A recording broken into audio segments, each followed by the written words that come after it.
I just did 12,000 steps every day for 30 days to see what benefits it would have or if there are any cons.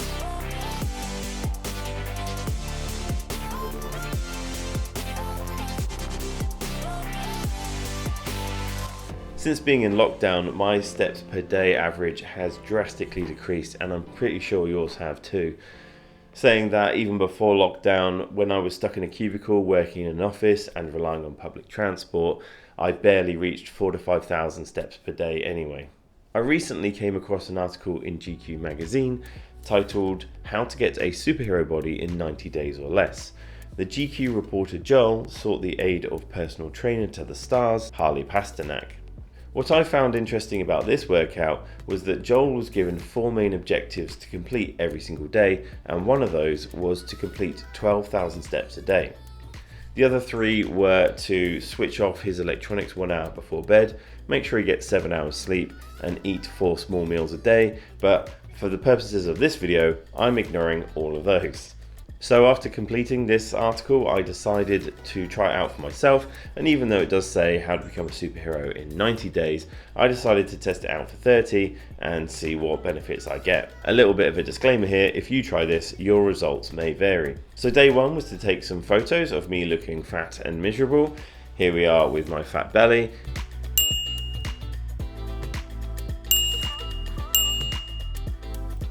And here's one from the side with my terrible posture.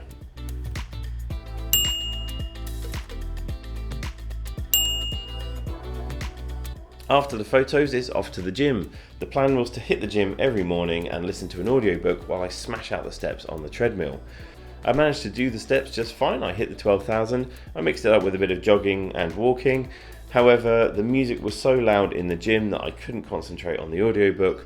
Plus, I've been stuck indoors for the last 6 months. I don't really want to be working out indoors too much. I'd rather be out getting some vitamin D from the sunshine and some fresh air.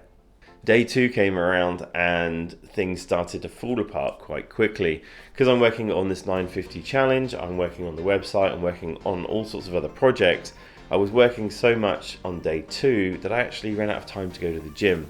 So there I was feverishly running around the office trying to get the steps in to meet the 12,000 steps, and didn't quite make it.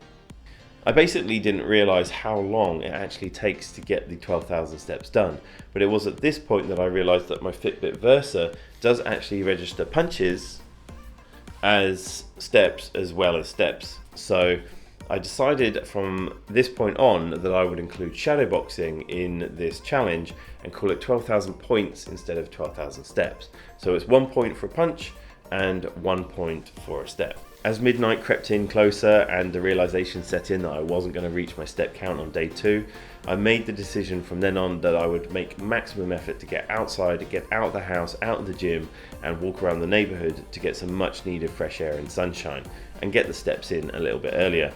Also, it's spring here in Australia, so the flowers are blossoming, the air is lovely fresh, it's warming up, and there's a lot more peace and quiet outside of the gym, so I can actually listen to an audiobook while I walk around. On the flip side of that, if I wasn't able to get out of the house during the day, then I can just do the steps in the office. I can just march on the spot, do some shadow boxing. It's absolutely fine just to do them in the office, but I'd rather get out and get the fresh air.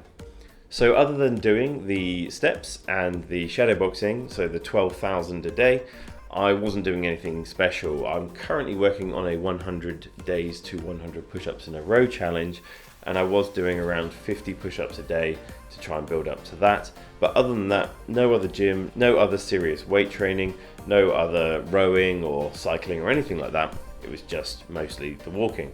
So what I've decided to do is compare the last 30 days of walking 12,000 steps or doing the 12,000 points to an average 30 days back over the last 6 months. So I've chosen the 1st of July to the 30th of July. The reason for this is the regulations were relaxed a little bit more in Australia then, so we could actually leave the house a little bit more, which is more like it is now in the last 30 days, rather than back in February when we were completely locked down and we weren't allowed to leave the house. Therefore, it's not really apples for apples, is it? So to see if there's been any benefits, we need to look at the stats in July.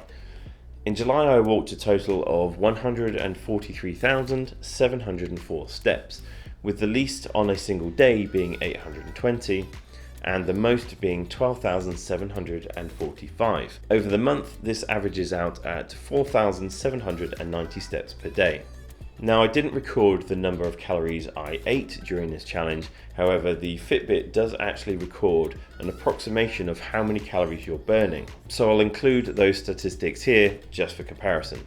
The total number of calories I burned in July were 77,663. This averages out at 2,588 calories per day. So now on to the last 30 days of 12,000 steps, or points. Over the last 30 days, I've walked and punched a total of 416,047 steps. The least amount of steps I did in one day was 2,698 steps, and that is because I had a terrible migraine and I could not get out of bed. I did actually have 2 days where I didn't meet the 12,000 steps. The first of those was day 2, which I've already mentioned. I feverishly tried to get the 12,000 steps in, but I just completely ran out of time. And the second one was just pure complacency. I did 11,948 steps, and I just assumed that I would get those extra few steps in by the end of the day, but I didn't. I sat my ass on the couch, watched some TV, and before I knew it, it was 10 past midnight and I hadn't completed the 12,000. So from then on, I think I had about 7 days left of the challenge. I decided I was definitely going to make sure that I cement those 12,000 steps in every day. So yeah, the guilt kind of overtook me. What can you do? The most steps I did in one day was 21,376. So going back to the total steps, that was 416,047. Over the 30 days, this works out at an average of 13,868 steps per day. Total calories burned over the last 30 days was 103,357. This works out at an average of 3,445 calories per day. Okay, so now it's time to compare the two. If we look at the steps, it works out that I did an additional 272,343 steps over the month. This works out to 9,078 steps per day. If we look at the calories, I burnt an additional 25,694 calories over the month, and this works out to an additional 856 calories per day. That's all well and good. Thanks, Nick. Thanks for statistics, but what does this actually mean? Are there any benefits? Well, there are benefits, but before I get onto those, I just want to talk about the cons, because there were some surprising cons that I hadn't even considered in this challenge, and yeah, we'll just go over those now. There are 4 cons that I came across during this challenge, and the first one is that it does take a lot of time to do the 12,000 steps. I can do around 100 steps per minute, or if I'm doing the shadow boxing as well, that increases to around 120 per minute. So we're really looking at around 1 hour and 40 minutes to 2 hours to make sure you get all the steps done. So you need to make sure that you're allotting that amount of time to get the steps done. The second issue I had was with the shadow boxing.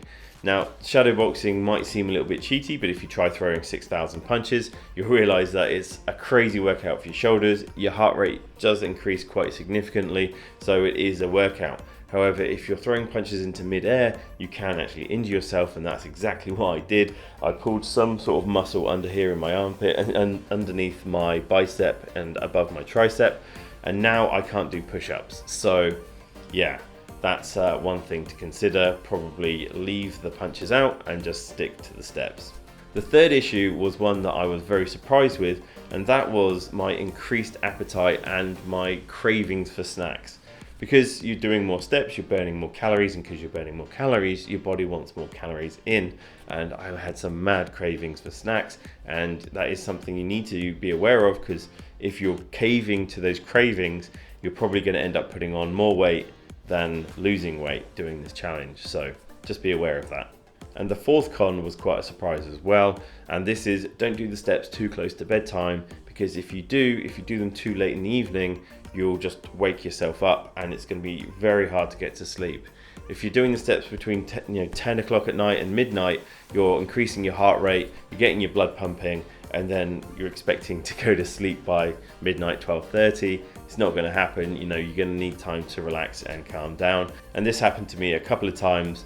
I ended up staying awake until like 2 in the morning, so that's not good. So those were the cons. Let's move on to the benefits, of which there are quite a few. And then after the benefits, we'll look at the before and after shots. So the first benefit is my posture has greatly improved. The second benefit is I can engage my core a lot better now. The third benefit is that my legs are a lot stronger.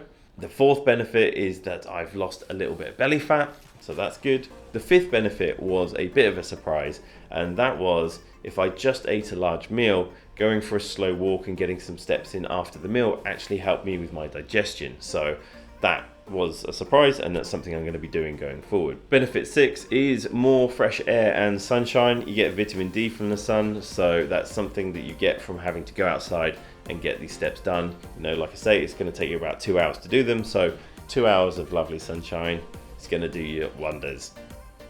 But wear sunscreen. Benefit number 7 actually goes against one of the negatives, and that is the shadow boxing. So before I got injured, I actually found the shadow boxing really helped with my stamina. It also really helped with my shoulder strength, and my lats started to improve and get stronger. So yes, shadow boxing is bad, and it did actually end up with an injury, but that's probably because I was doing it wrong. So I think in very small doses, maybe the shadow boxing can have some benefits on your shoulders, but again, it's probably better if you're actually hitting a bag or pads. Benefit number 8 is having that spring in my step again. I really feel energized. The more steps I do, the more I go out walking, the more physical activities I want to do. It's really putting me in that mindset of doing more physical activities and achieving more physical goals. As I'm doing these steps, I want to, I'm thinking to myself, I'd love to be swimming right now, or I'd like to do some kickboxing right now, or I'd like to go circuit training or do some rowing or something. It really does it's jump starting that kind of mindset of like going out there and just physically dominating. So yeah, that's a good one. The other benefits I got from doing these steps was that it's allowed me some time to set aside to actually listen to audiobooks, or if I'm doing the steps here and I'm looking at the computer, I can actually do online courses or watch online courses while I'm getting the steps in. So I've completed 2 online courses and listened to 2 audiobooks while doing this challenge. And the final 2 benefits that I found from doing these steps or doing this challenge is that number 1, I'm way more awake, and I find it way easier to get out of bed in the morning. I'm not sure if that's to do with the steps, but yeah, I'm far more awake and alert, and just getting out of bed in the morning, I kind of want to get up and do the steps. Maybe it's because it's spring now and it's very sunny outside, and I want to get up and I want to get outside. But yeah, it's just easier to stay awake and stay more alert. And finally, but definitely not least, I'm happier. I just feel happier getting out walking. I think it's a mixture of the fresh air, the sunshine. I'm listening to a really good audiobook right now, Can't Hurt Me by David Goggins, and that's been a fantastic one to do with this challenge. I recommend combining the two if you can, listening to that audiobook while doing the steps. It will make you want to go and run up a mountain. But yeah, I feel happier. I feel it's great. Okay, so that said, let's just get on to the before and after shots. Here's the before shot, here's the after shot. As you can see, I've lost some fat around my belly. There we go, around my waist, which is a good thing. Like I said before, I'm only doing the steps during this challenge. I'm not doing any rowing or swimming or any other cardio. It's just the steps. So just through this challenge, I've lost that much belly fat, which looks great. And I've also improved my posture. My back's straighter, my chest is up, my neck straighter, all from just walking every day. So let's just wrap this up. To conclude, do I think this challenge is worth it? 100%. This was a fantastic challenge, and I'm glad I did it. I'm going to incorporate these steps into my daily life going forward. And the joy is anyone can do this. Absolutely anyone can do this. All you need is a small area in your house, a small room, a small area, because all you're doing is marching on the spot. Get off your ass in the evening. Stop just sitting on the couch watching your favorite TV shows. Stand up and just march on the spot. If you don't have a Fitbit, I'm using a Fitbit Versa to measure my steps or to record my steps. There is an affiliate link in the description below, so if you click on that link and buy a Fitbit Versa, I do actually receive a small kickback and it helps me out. Thank you very much. But if you don't want a Fitbit Versa and you don't want a smartwatch, then you can just just time your steps over 1 minute and then times that by 60, and that's roughly how many steps you'll do in an hour, and you can figure out roughly how long it's going to take you to do your 12,000 steps. But trust me, before you know it, you can watch a movie from start to finish and you would have easily done 12,000 steps. Looking back, what would I have done differently? Well, I would have recorded my calories, so I would have used MyFitnessPal to record everything I was eating, and I would have tracked my calories a lot better in and out, and eaten a much healthier diet. I think I would have lost a lot more belly fat had I done that, so that's something I'm definitely going to do going forward. In fact, going forward, I'm going to do a 90-day body transformation. Is it even possible? You see all these people, there's so many people on YouTube, look at this amazing 90-day body transformation I did. I went from muscular but fat, and then I just lost all the fat and I was still muscular, so many. But has anyone done looking useless and fat with skinny arms and just being very unfit, having only done 12,000 steps a day? Can you do that, go from this shambles to fit like a superhero in 90 days? We're going to find out. That's the next challenge I'm going to do, so make sure you're following along for that. So thank you very much for watching this video. I hope you got some value out of it. Hit the like button if you did, and make sure you're subscribing. Thank you to everyone who is subscribing and following along. I really do appreciate it. And make sure you leave me a comment below. How many steps do you do a day? Have you done a challenge similar to this? If so, how did you find it? What kind of smartwatch are you using to record your challenges? And yeah, let me know. Cool. Anyway, thanks guys. I'm gonna head off. I've got some videos to make, and I've got some more exercise to do, and I've got a lot more steps to do today. So thanks for watching guys, and I'll see you guys in the next one. Cheers.